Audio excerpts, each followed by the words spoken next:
పరిణామం గురించి పుస్తకం వచ్చి ఆనాడు యువతని చదివించింది. ఈ మాట ఎందుకు చెప్పాల్సి వచ్చింది అంటే, అంతర్జాతీయంగా రివిజనిజానికి వ్యతిరేకంగా పోరాటం జరిగిన కారణంగానే కమ్యూనిస్టు ఉద్యమాన్ని భారతదేశ యువతకి అందించాల్సిన అవసరం ఉందని చెప్పి ఆనాడు కొత్తగా ఏర్పడ్డ సిపిఎం భావించింది. ఆ వెలుగులో మాత్రమే ఆ పుస్తకం రాయడం జరిగింది. దాని నేపథ్యానికి వెళ్ళినట్టయితే భారత కమ్యూనిస్టు ఉద్యమంలో కూడా ఒక డిబేట్ జరిగింది. అంతర్జాతీయ కమ్యూనిస్టు ఉద్యమంలో గ్రేట్ డిబేట్ జరిగితే అది ప్రారంభానికంటే ముందే భారత కమ్యూనిస్టు ఉద్యమంలో కూడా డిబేట్ జరిగింది. 1948 ఫిబ్రవరిలో 2వ మహాసభ కలకత్తాలో జరిగాక అనేక అప్సెట్ అంటే ఉద్యమంలో ఎదురుదెబ్బలు తగిలిన తర్వాత ఆ తర్వాత కమ్యూనిస్టు ఉద్యమంలో భారత కమ్యూనిస్టు ఉద్యమంలో తీవ్రమైన అంతర్గత చర్చ జరిగి చివరికి స్టాలిన్ దగ్గరికి కూడా నలుగురితో కూడిన డెలిగేట్కి వెళ్ళొచ్చి ఏం చేయాలని ఆలోచించి 1951 అక్టోబర్ 21వ తారీఖు నాడు పార్టీ సెంట్రల్ కమిటీ తెలంగాణ సాయుధ పోరాటాన్ని విరమించాలని ఇక విద్రోహకరమైన నిర్ణయం చేసింది ఒక భాగం. అయితే ఆనాడు స్టాలిన్ సూచనల సలహాలతో ఏర్పాటు చేసుకున్న టాక్టికల్ లైన్ అంటే కార్యక్రమం మరి పందా అనే దాన్ని కూడా తర్వాత దీన్ని కొనసాగించాలా లేదా అనే మీమాంస డిబేట్ భారత కమ్యూనిస్టు ఉద్యమంలో జరిగింది. 1953 3వ మదురై మహాసభ తమిళనాడులోని మదురైలో 3వ సిపిఐ మహాసభ జరిగినప్పుడు ఆ డిబేట్ జరిగింది. తిరిగి 3 ఏళ్ల తర్వాత 1956 కేరళలోని పాల్ఘాట్లో మళ్ళీ 4వ మహాసభ జరిపినప్పుడు కూడా చర్చ జరిగింది. ఆనాటికి ఇంకా అంతర్జాతీయ కమ్యూనిస్టు ఉద్యమంలో గ్రేట్ డిబేట్ స్టార్ట్ కాలే. 1956 రష్యా సోషలిస్ట్ కమ్యూనిస్ట్ పార్టీ 20వ మహాసభ క్రుచ్చెవ్ నాయకత్వంలో ఏర్పడి శాంతియుత సహజీవనం, శాంతియుత మార్పు, శాంతియుత పోటీ అనేటటువంటి 3 సూత్రాలతోని కమ్యూనిజాన్ని తిరగదోడి స్టాలిన్ మరణానంతరం ఇక ముందు అనుభవాలు ఏర్పడ్డాయి కనుక సాయుధ విప్లవాల యొక్క అవసరమే లేదు, శాంతియుతంగానే సోషలిజాన్ని చేరుకోవచ్చు అని చెప్పి చెప్తున్నప్పుడు భారత కమ్యూనిస్టు ఉద్యమంలో అప్పటికే జరుగుతున్న డిబేట్ ఆ మహా డిబేట్ తోని ఆ గ్రేట్ డిబేట్ తోని మరింత ఇంటెన్సిఫై అంటే తీవ్రతరమైంది.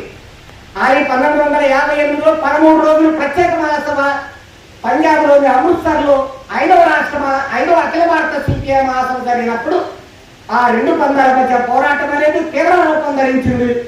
తిరిగి 1961లో 6వ సిపిఐ మహాసభ విజయవాడలో జరిగినప్పుడు అది మరింత చీలికి బేటల మార్గానికి దగ్గరగా వచ్చింది. ఆ యొక్క అంతర్గత పోరాటంలో గ్రేట్ డిబేట్ స్టార్ట్ కాకముందు ఒక భాగం భారత కమ్యూనిస్టు ఉద్యమంలో జరిగింది. గ్రేట్ డిబేట్ దిగిన అంతర్జాతీయ గ్రేట్ డిబేట్ దిగాక మళ్ళీ 2వ భాగం ఇక్కడ ప్రారంభమైంది. ఆ 2 సందర్భాల్లో జరిగిన పోరాటాల్లో అంతర్గత పోరాటాల్లో మనకి చంద్రపుల్లారెడ్డి గారు మనకు కనిపిస్తారు. పాలకొల్లు ఇంతకుముందే బీబీ గారు చెప్పినట్టుగా పాలకొల్లు ప్లేనంలో మరి పుల్లారెడ్డి గారు, నాగిరెడ్డి గారు, దేవులపల్లి వెంకటేశ్వరరావు గారు, కొల్ల వెంకయ్య గారు కనిపిస్తారు. బర్ద్వాన్లో ఏప్రిల్ నెలలో ఫిబ్రవరి జరిగితే తిరిగి ఏప్రిల్ నెలలో 68లో బర్ద్వాన్ పశ్చిమ బెంగాల్లో జరిగిన అఖిల భారత ప్లేనంలో దాదాపు 6 గంటల పాటు ఆల్టర్నేటివ్ డాక్యుమెంటరీ చంద్రపుల్లారెడ్డి గారు ప్రజెంట్ చేశారు. ఆ ప్లేనం అఖిల భారత ప్లేనం అని కూడా ఆలోచింపజేసినటువంటి ప్రసంగాన్ని ఆయన చేశారు. దాని మీద వివరణ అది ఒక డిబేట్, బాగా జరిగినటువంటి డిబేట్ అది. ఆ డిబేట్ ఎంతమందిని సమీకరించిందంటే పుత్తలపల్లి సుందరయ్య గారి సొంత జిల్లా నెల్లూరులో 17 మంది సభ్యుల్లో, జిల్లా కమిటీ సభ్యుల్లో 14 మంది విప్లవోద్యమం వైపు వచ్చారు. మరొక ముఖ్యమైన నాయకుడు బసవపున్నయ్య గారి జిల్లా గుంటూరు జిల్లాలో 3/2 మంది జిల్లా కమిటీ సభ్యులు వచ్చారు. మూర్తుల హనుమంతరావు గారు, బసవపున్నయ్య గారు, కొరటాల హనుమంతరావు గారు, కొరటాల సత్యనారాయణ గారు లాంటి వాళ్ళు ఉన్న జిల్లాలో 3/2 మంది విప్లవోద్యమంలోకి వచ్చారు. కొల్ల వెంకయ్య గారు మాజీ ఎంపీ, ఎంఎన్ఎస్ గారు మాజీ ఎంపీ, అంతేగాని కోల సుబ్బారెడ్డి గారు మాజీ ఎమ్మెల్యే లాంటి వాళ్ళతో సహా అత్యధిక సంఖ్యలో వచ్చారు. అంటే ఆంధ్ర రాష్ట్రంలో విప్లవోద్యమంతో తీసుకురావడంలో ముఖ్యమైన పాత్ర 7 సెక్రటేరియట్ సభ్యులు 4 విప్లవోద్యమం వైపు వచ్చారు. చంద్ర పుల్లారెడ్డి, తరుణ నాగిరెడ్డి, కొల్ల వెంకయ్య, దేవులపల్లి వెంకటేశ్వరరావు. అది ఆనాడు విప్లవోద్యమం వైపు తీసుకొచ్చినటువంటి ఆ ప్రక్రియలో మనకి చంద్రపుల్లారెడ్డి గారి యొక్క ప్రత్యేకత, విలక్షణ పాత్ర కనిపిస్తుంది. అట్లా వచ్చిన క్రమంలో కొత్త యువతరానికి మనం విప్లవ స్పృహలను అందించాలి, దిశానిర్దేశం చేయాలి, మరో 10 తెలంగాణలు సృష్టించేటటువంటి కార్యకర్తలు తయారు చేసుకోవాలని చెప్పి వచ్చిన ఆలోచనల నుంచి ప్రపంచ కమ్యూనిస్టు ఉద్యమ చరిత్ర రచన కూడా వచ్చింది. దాని అనుబంధంలో తిరిగి భారత కమ్యూనిస్టు ఉద్యమ రచన కూడా ఇదే పుల్లారెడ్డి గారు చేయాల్సిన అవసరం ఉందని చెప్పి నేను సూచిస్తున్నానని ఆ పుస్తకానికి ముందు మాటలో పుస్తకపల్లి సుందరయ్య గారి ఆనాడు రాశారంటే అప్పటికి దాని అవసరాన్ని ఏమిటో తెలుస్తుంది. కానీ అది కొనసాగలే ఆ వారసత్వం.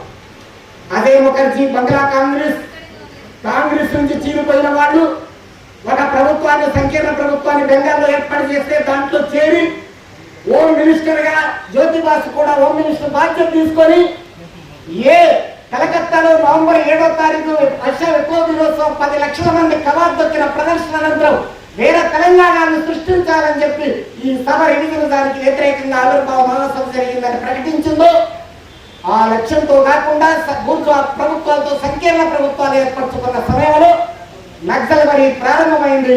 ఆ నక్సల్బరీ భారతదేశంలో సరికొత్త విప్లవోద్యమానికి శ్రీకారం చుట్టింది.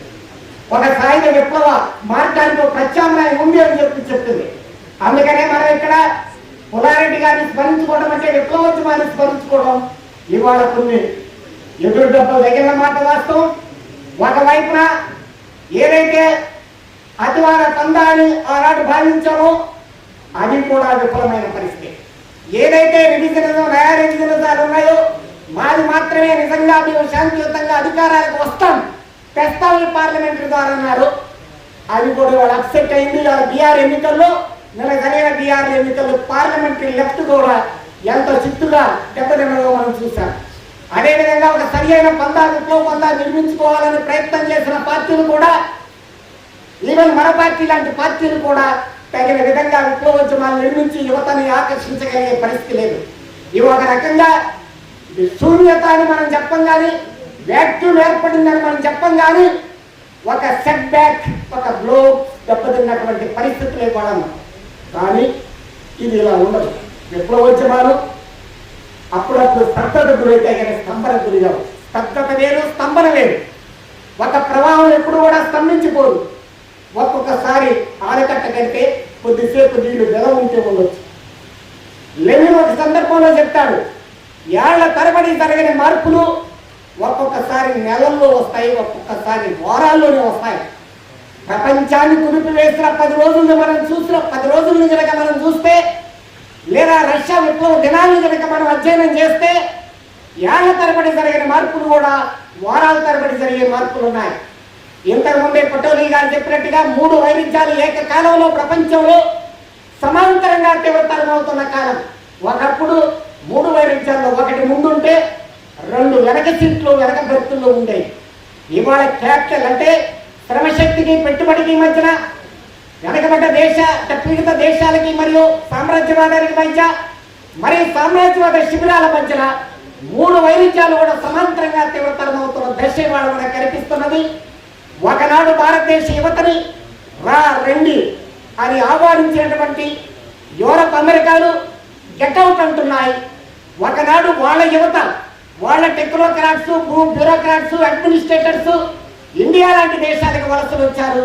తర్వాత పెట్టుబడి సరుకుల ఎగుమతి బదులు పెట్టుబడి ఎగుమతి ఈ దేశాలకు ప్రారంభమయ్యాక సామ్రాజ్యవాదం భారతదేశం లాంటి దేశాల నుంచి దిగుమతి చేసుకున్నారు. విద్యార్థులుగా, ఉద్యోగస్తులుగా, వ్యాపారులుగా, పౌరసత్వం తీసుకున్న పౌరులుగా ఇవాళ వాళ్ళు వెనక్కి వెళ్ళిపోండి అంటున్నారు. కనుక ఇవాళ మన వాళ్ళు తిరిగి వెనక్కి రావాల్సిన పరిస్థితి. ఒకనాడు మాకిక్కడ ఈ చదువులు కాదు, అమెరికా వెళ్తాం, యూరోప్ వెళ్తాం మనం చెప్పిన పరిస్థితి నుంచి ఇవాళ తిరిగి వాళ్ళు వస్తున్నారు. ఇక్కడ ఇంజనీరింగ్ కాలేజీలన్నీ ఖాళీగా వెలవెలబోతున్న పరిస్థితి. ఒక వ్యాక్యూమ్ ఏర్పడుతుంది, ఒక తీవ్రమైనటువంటి ఒక శూన్యత ఏర్పడుతుంది. దాంట్లోంచి ఒక పీడనం వస్తుంది. సైన్స్ చెప్పింది చర్యకి ప్రత్యేకం ఉంటుందని న్యూటన్ తరుణ్లా చెప్పింది. ఖచ్చితంగా ఒక తీవ్రమైనటువంటి ఉత్కంఠ పరిస్థితి, ఒక పీడన పరిస్థితి వస్తున్న కాలం. కనుక ఇవాళ మనం తగినంత పురోగతిని సాధించలేకపోయినా, విప్లవోద్యమం దెబ్బతిన్నా రేపు యువతరానికి ఖచ్చితంగా ఒక నిరాశాజనకమైన పరిస్థితుల్లో నుంచి ఒక సార్వత్రికమైన వ్యతిరేకత, అసంతృప్తి తెలుగుకే కాలం కమ్యూనిస్టు ఉద్యమానికి భవిష్యత్తు ఉంది. చండ పుల్లారెడ్డి గారు ఏ ప్రపంచ కమ్యూనిస్టు ఉద్యమాన్ని సృజించారో, అందించారో యువతకి, అది అధ్యయనం చేయాల్సిన అవసరం ఉంది. ఇవాళ మార్క్స్ని అమెరికా యువత అధ్యయనం చేస్తుంది, ఇవాళ యూరప్ యువత అధ్యయనం చేస్తుంది.